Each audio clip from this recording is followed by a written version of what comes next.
It's Thursday, June 16th. From inside the WTOP newsroom, this is the DMV Download, brought to you by the men and women of Steamfitters Local 602. Get an estimate and learn more at steamfitters-602.org.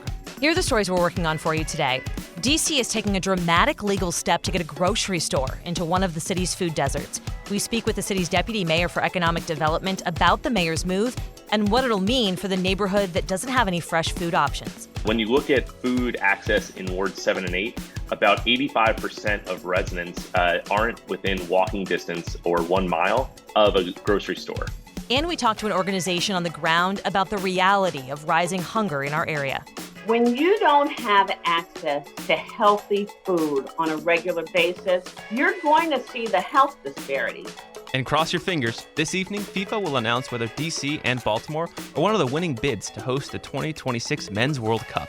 WTOP's Dave Johnson tells us about what our region proposed and what it would mean for our area to get an international event of this scale. What can Washington or Baltimore expect if you get it? It's an economic boom. How do you like the world to show up on your doorstep? Thanks for joining us. I'm Megan Cloherty. And I'm Luke Garrett. As prices go up, food gets more expensive.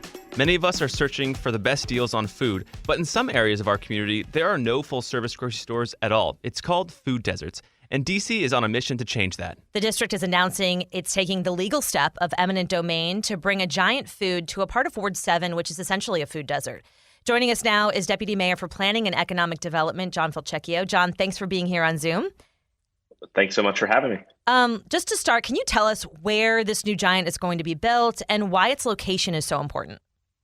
So this location is actually on East Capitol Street. If you go all the way out East Capitol Street from, I passed by RFK Stadium yesterday when I was going out to the site, and it's really right before DC turns into Maryland.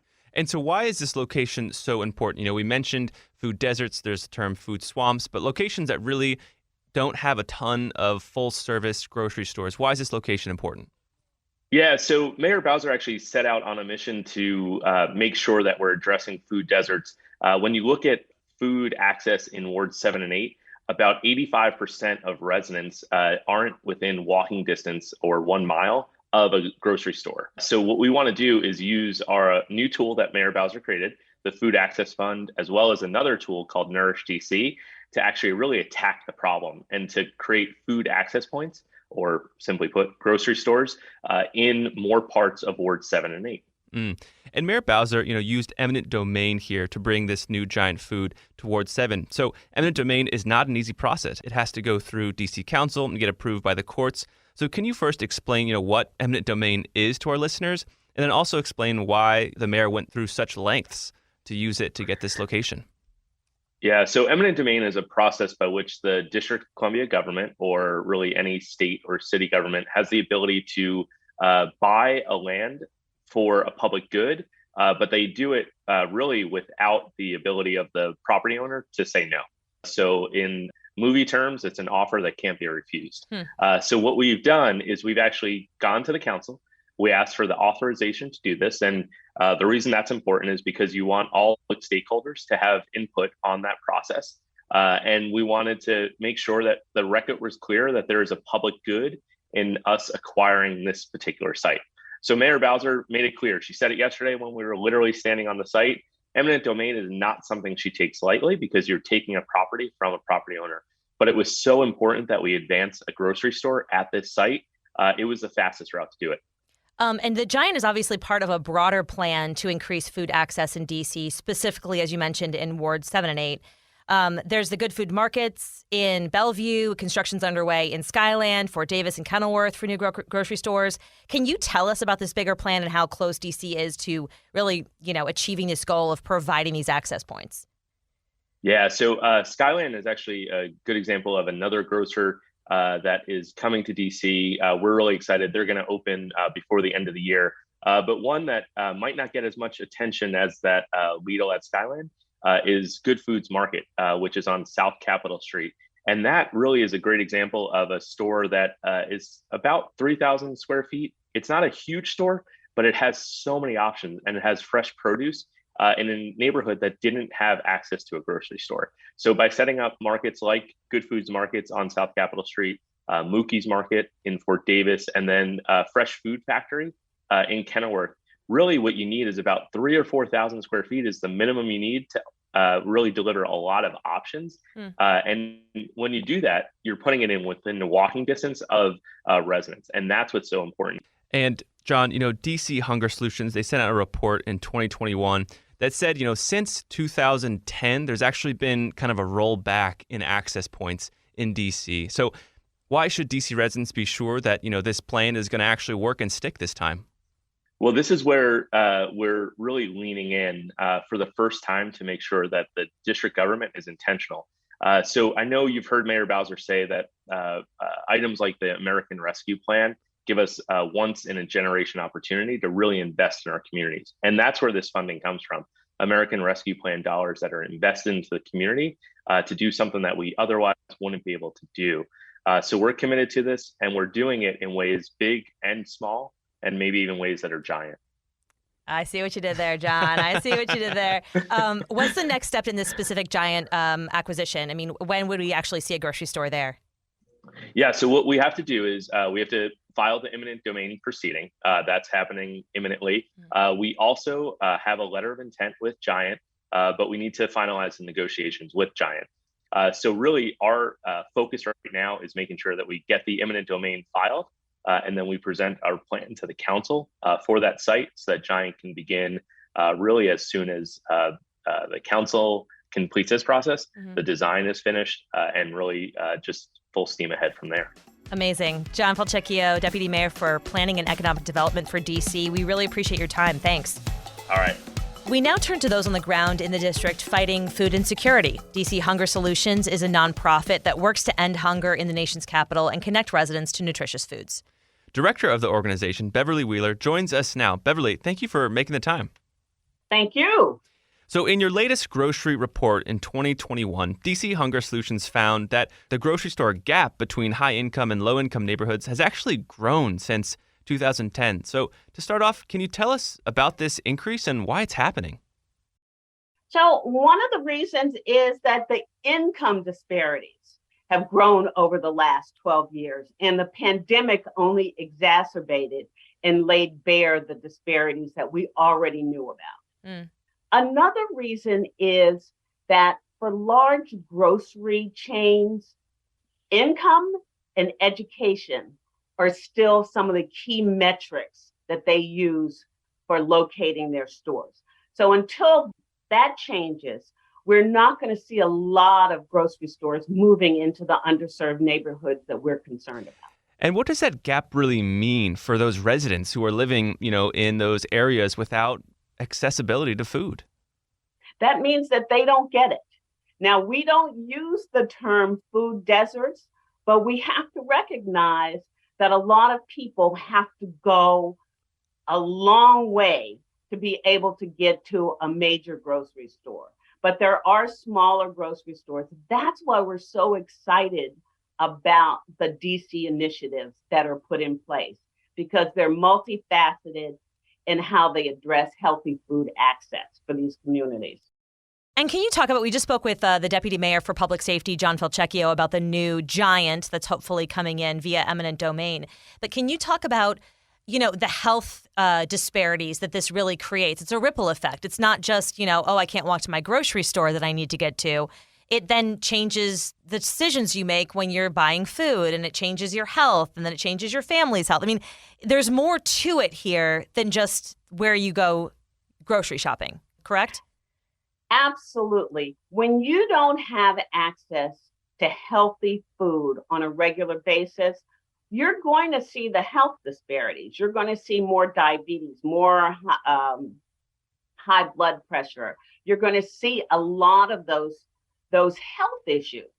Also, if you happen to be a single parent working 2 jobs, you don't have the luxury of trying to get 2 buses and maybe an Uber or a Lyft to take you to a grocery store, because you've got to get between your 2 jobs. Childcare, all of those things are really important issues. And for us, we also saw in some of our reporting that the life expectancy in many of these neighborhoods is a lot less.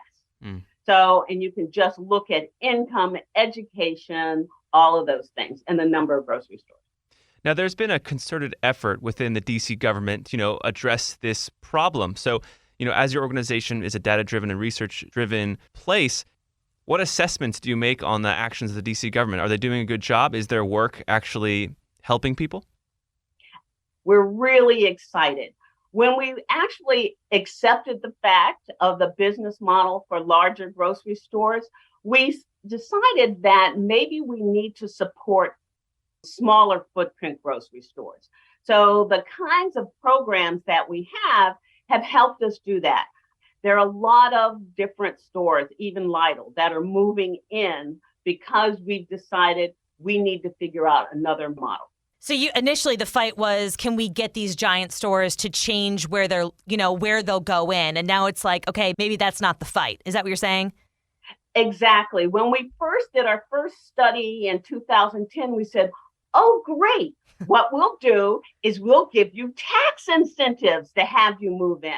We did the study 5 years later, and we were losing grocery stores.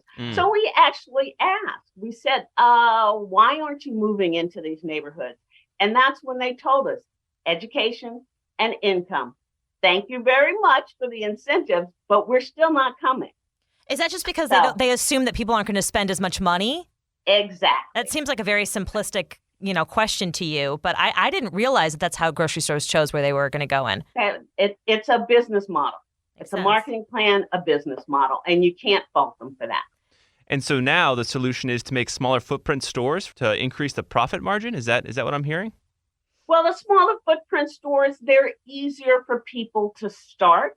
We can also this is also about economic development in these underserved neighborhoods. Mm-hmm. So a smaller footprint store may in fact employ more residents in the neighborhood. They're more spread out, so there's more opportunity to do that. When we work with the healthy corner stores, there's more opportunity to get fresh fruits and vegetables in there when we're using these programs. I want to talk about just where we are as a society, because we all know the cost of food is rapidly increasing for a number of reasons. And more people are going hungry than were maybe even 6 months ago. How is that demand playing out in our region? I wanted to get your thoughts on that. So with DC Hunger Solutions, we look at the highest and best use of all federal nutrition programs. So we want to make sure that individuals who qualify for SNAP are actually getting that. Families who qualify for WIC, the Women, Infants, and Children program, are also being able to do that. In anything, we're number one in the nation for senior hunger. We want to make sure that we are addressing those issues as well. I think everybody's feeling the pinch right now, but there is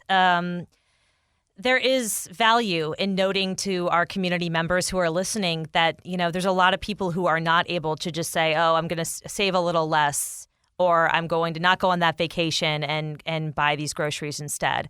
There's a lot of hunger in our community, and you see it in the lines of cars and the lines outside of food banks. What can we do as neighbors? What can we do to help? I think one of the things we can do is we can get the word out to potential and promising entrepreneurs about the programs that the district is actually putting in place. This not only helps with economic development, but it also ensures culturally appropriate food options in the neighborhoods that we have. And on a people-to-people level, I think we get to stop and talk about and acknowledge the systemic and institutional racism that got us here in the first place, redlining in housing, covenants. There used to be covenants in the city where if a grocery store closed, another one couldn't open up. We've gotten rid of some of that. And we also have to acknowledge the uneven enactment of even the GI Bill, which helped build the middle class. So let's just sort of take a beat and just acknowledge those and work toward addressing those issues. Director of DC Hunger Solutions, Beverley Wheeler, thank you for your time. Thank you for taking this up. It's really important. After the break, there's a major announcement tonight that could turn DC and Baltimore into international hosts of the world's most popular game. WTOP's Dave Johnson tells us what our chances are of winning the World Cup. If you want to save money and grow profits on your next commercial heating, cooling, HVAC, or refrigeration project, go with the men and women of Steamfitters Local 602. You can trust the experience of its workforce, members who have expertise in heating, air conditioning, refrigeration, and process piping to deliver work that's on time and on budget. For a partner you can trust who's mutually focused on your bottom line and to schedule, contact Steamfitters Local 602 at steamfitters-602.org. That's steamfitters-602.org. Steamfitters Local 602, changing lives. Gas prices have been going crazy lately, but here at WTOP, we have something that might help. It's called Fuel Your Summer, and it's WTOP's free gas giveaway presented by Astound Broadband. All you have to do is go download the WTOP app, register on the My WTOP page, and enter for your chance to win $100 in gas gift cards per day and the grand prize of free gas for a year up to $6,000. During the month of June, fuel up on us. Just download the WTOP app, register, and enter for your chance to win today.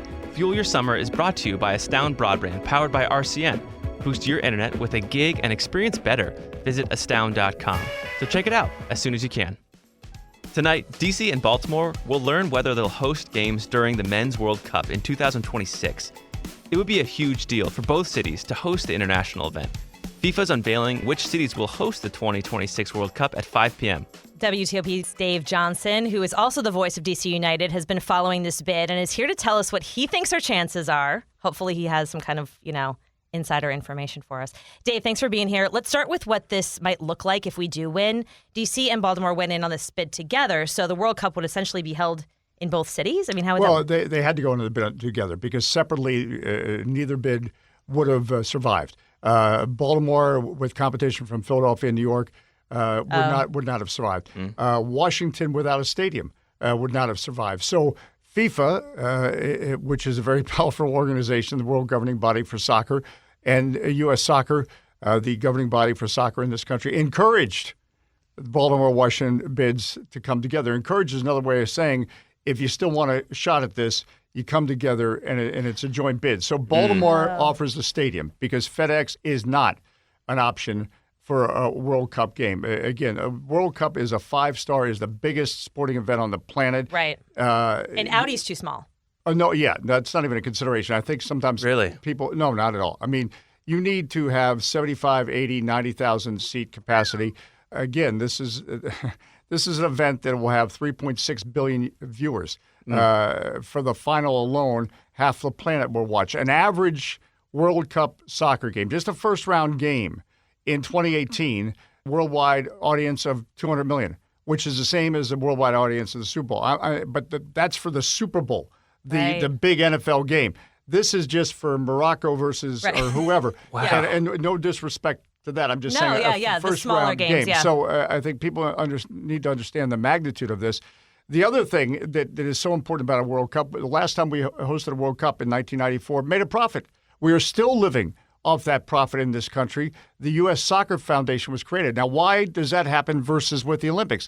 With the Olympics, where most cities end up in terrible financial shape because the magnitude, the number of events, to create housing. Right, you have to build everything. You have to build everything. These countries that are coming here are not going to be staying in dorms. They're going to be staying in our hotels and paying for the best in hotels and paying for the best whatever. And the stadiums are already constructed. You're not reinventing the wheel. In 1994, there was not one stadium constructed for that World Cup. Existing infrastructure was used. Existing infrastructure will be used this time. So it will be, no doubt, a profitable event.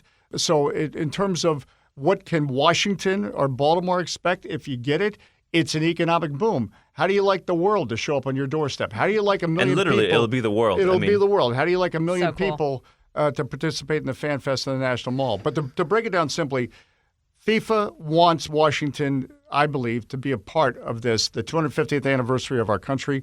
And the only way that can happen is with the joint bid with Baltimore, because Baltimore has a stadium. Washington, as I said, has the panache and the power. And the proposal, Washington, D.C. proposal, includes a fan fest on the National Mall. That's a very attractive backdrop. So what are our chances? I believe Baltimore and Washington will be one of, I think they're going to select 10 U.S. cities. Again, this is a unique World Cup because it was awarded to the United States, Mexico, and Canada. The competition has 80 games over a month long. The plan is 60 of those games will go to the United States, including the final, and the other 20 split 10 to Mexico, 10 to Canada. Oh, so it's not just here. It's here and a bunch of other cities. Correct. Okay. Well, no, but that's not unlike like every World Cup ever. You can't. In other words, you can't have a competition with 80 games and only use one. I'm showing my naivete here with the World Cup. Sorry. So 17 cities are still in the bidding. 17 bids, I should say, because we're actually a 2-city bid. But every other bid is just one city. Are still waiting to hear, and I think they'll pick 10 out of the 17. In the United States, and I think Baltimore, Washington will be one of those 10 for the reason I stated. Baltimore has a first-class venue it can offer. Washington, we call it the world's most powerful city, whatever you want to call it. Yeah. It offers a backdrop like no other in the world to have a fan fest. It's an international city, arguably, like no other in the world. Yeah. Well, Dave Johnson, you've got my hopes high. I want to know if he's news. excited. Are you excited about this? No, I'm very excited because I think people should be excited. This is, it's not like, well, if I miss it this time, I'll wait for the next one to come along. Well, no, the last one we had, and the only one we had, was 1994. This is now 2026. Who knows in any of our lifetimes, right? We'll ever have this chance again. We just don't know. But the point is, this is a period of time where, unlike in 1994, we are a competitive soccer nation. We are going to compete in the World Cup this year. And then, we're, I think, have a golden generation of players that have been a benefit of the last 30 years of professional soccer in this country. And so by the time we host in 2026, you could have a perfect confluence of events where not only we one of the hosts, but we're also a serious contender for the World Cup. I mean, how cool would that be? That would be very cool. Okay, Dave Johnson's going to be crossing his fingers and toes tonight when they announce this thing. Right. And hopefully we have more to talk about tomorrow. Thanks for being here. I don't have to cross anything. I'm confident. We'll win. Awesome. I love it. Thanks. And before we go, we have to mention Something in the Water starts tomorrow. It's so crazy to think about that. I mean, if you don't know what that is, by the way, it's this huge... I probably should have loaded that up. It's this huge music festival. It's going to be downtown on the National Mall. And for a while, like a couple streets have been closed down because they have to build stages. They have to all this infrastructure they're building down there. And it is going to be a mess in downtown DC because there is every weekend, there's protests and marches, but then there's also this huge music festival. So if you have people coming into town or you're planning to go down to this thing, do not drive. Yeah. This is a major music festival. Do not drive. And we were really delighted to see Pharrell, who's the one who brought the music festival here to DC because it's been in Virginia Beach before, is giving free tickets to every DC public and charter school graduate How awesome to is that? attend, which is so cool. That's just cool, Pharrell. Way to be. And these musicians that are coming to this festival are huge headliners. I mean, it's going to be awesome. Yeah, there's Dave Matthews. Yes. There's someone Anderson out. .Paak? Okay, so I don't know. I'm not cool.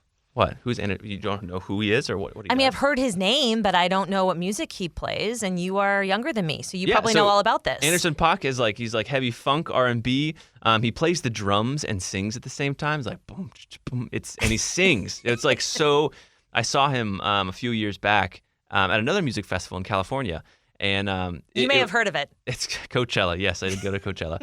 And Anderson .Paak was there and with his group, and it was just fantastic. I mean, such a awesome stage presence. John Falcicchio, earlier we were talking about this concert, this music festival with him, and he and I kind of related on the whole, older crowd vibe. So we've had big festivals before. I don't know that we've had one of this caliber, but we're really excited about it. And what we're hoping is that this goes well this year and we could bring it back in years to come as well. John and I are a little older, so we want to hear the Usher and the some of the artists on there. I was like, wait, who is that? So I'm looking forward to it because I want to hear, I'm not hip anymore. It's official. I mean, I'm also excited. Dave Matthews Band is going to be there. So I'm really excited about that as well. I think there's Saturday. Is there a way to hear it? I mean, is there a way to stream it or anything, or is it just you have to be there?